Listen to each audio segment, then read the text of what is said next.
Hello guys, আসসালামু আলাইকুম রহমতুল্লাহ। আজকে আমরা লকট বানাবো। এই যে লকটের প্রথমে লকট দিয়ে দিলাম পানির ভিতরে, বাটির ভিতরে। দেন আমরা লকটগুলো ধুয়ে বাটিতে রাখবো। রাখার পরে দেন লকটগুলো কেটে নিতে হবে, টুকরো টুকরো করে কেটে নিতেছি।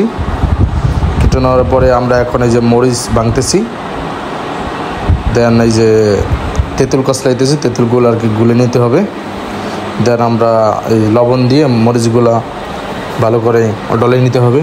দেন আমগুলো লকট কাটা শেষ, এখন বাটির ভিতরে রাখতে হবে। দেন মরিচ দিলাম, তেঁতুল যেটা কষাইছি তেঁতুল দিলাম, তেঁতুল দিতেছি।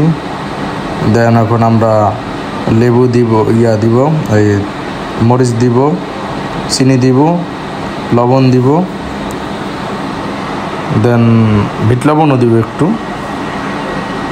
তারপরে সরষের তেল দিতেছি। এই যে সরষের তেল আমরা এখন এর ভিতরে সরষের তেলও দিব, সরষের তেল দিতেছি।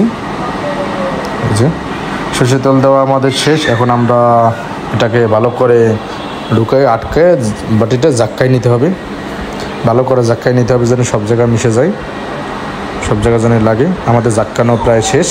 এখন আমরা বাটিতে ঢেলে নিব। এই বাটিতে ঢেলে নিলাম, আমাদের প্রায় বানানো শেষ। এখন আমরা একটু খেয়ে নেব, দেখবো কেমন হয়েছে। ওয়াও, দারুণ, আলহামদুলিল্লাহ, খুব সুন্দর হয়েছে। আপনারা বানাইতে